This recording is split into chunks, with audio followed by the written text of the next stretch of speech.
ইরানের ইস্পাহান অঞ্চলে একটি নতুন ভূগর্ভস্থ ইউরেনিয়াম সমৃদ্ধকরণ স্থাপনার সন্ধান পাওয়া গেছে বলে জানিয়েছে জাতিসংঘের পারমাণবিক তদারকি বিষয়ক উইং আন্তর্জাতিক পারমাণবিক শক্তি সংস্থা IAEA। 18 মার্চ আমিরাত ভিত্তিক সংবাদ মাধ্যম দ্য ন্যাশনালের বরাতে এই খবর জানা গেছে। IAEA এর মহাপরিচালক রাফায়েল গ্রোসি জানান, নতুন স্থাপনাটি একটি বৃহৎ পারমাণবিক কমপ্লেক্সের ভেতরে অবস্থিত এবং এটি সম্পূর্ণভাবে ভূগর্ভে নির্মিত।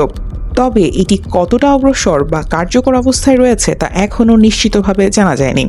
ওয়াশিংটনে এক সম্মেলনে অংশ নিয়ে মার্কিন কর্মকর্তাদের সঙ্গে বৈঠকের সময় গ্রোসি বলেন, স্থাপনাটি ভূগর্ভে হলেও আমরা এখনও সেটি পরিদর্শন করতে পারিনি।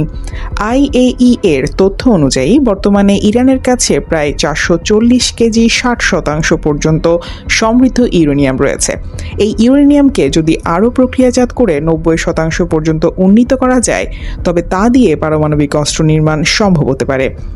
বিশেষজ্ঞদের মতে এই পরিমাণ ইউরেনিয়াম থেকে প্রায় 10টি পারমাণবিক অস্ত্র তৈরি করা সম্ভব। তবে এটি কত দ্রুত সম্ভব হবে তা নির্ভর করছে প্রযুক্তিগত অগ্রগতি ও বাস্তব সক্ষমতার উপর। গ্রসি আরও জানান, IAEA এর পরিদর্শক দল নির্ধারিত একটি সফর বাতিল করতে বাধ্য হওয়ায় নতুন স্থাপনাটি সরাসরি পর্যবেক্ষণ করা যায়নি। ফলে এটি শুধু একটি খালি অবকাঠামো নাকি সেখানে ইতিমধ্যে সেন্ট্রিফিউজ স্থাপন শুরু হয়েছে তা নিয়ে অনিশ্চয়তা রয়ে গেছে। তিনি বলেন, আমরা সেখানে যেতে পারলে অনেক প্রশ্নের উত্তর পাওয়া যাবে। বিশ্লেষকদের মতে ইরানের এই নতুন ভূগর্ভস্থ স্থাপনার তথ্য আঞ্চলিক নিরাপত্তা এবং আন্তর্জাতিক পারমাণবিক চুক্তি নিয়ে নতুন করে উদ্বেগ তৈরি করতে পারে।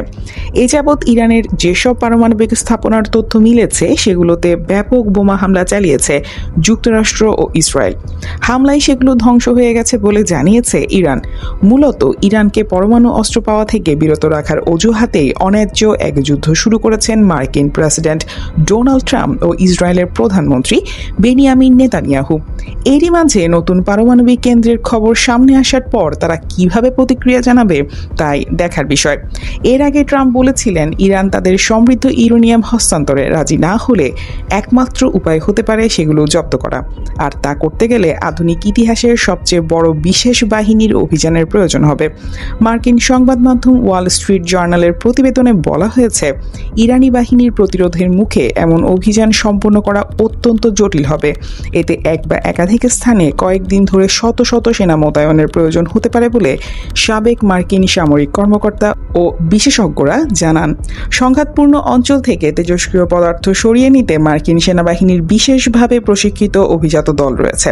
কিন্তু ইরানের হাতে থাকা শত শত কিলোগ্রাম উচ্চমাত্রায় সমৃদ্ধ ইউরেনিয়াম শনাক্ত ও জব্দ করতে অত্যন্ত সূক্ষ্ম সমন্বয় দরকার হবে এবং এতে বড় ঝুঁকিও রয়েছে।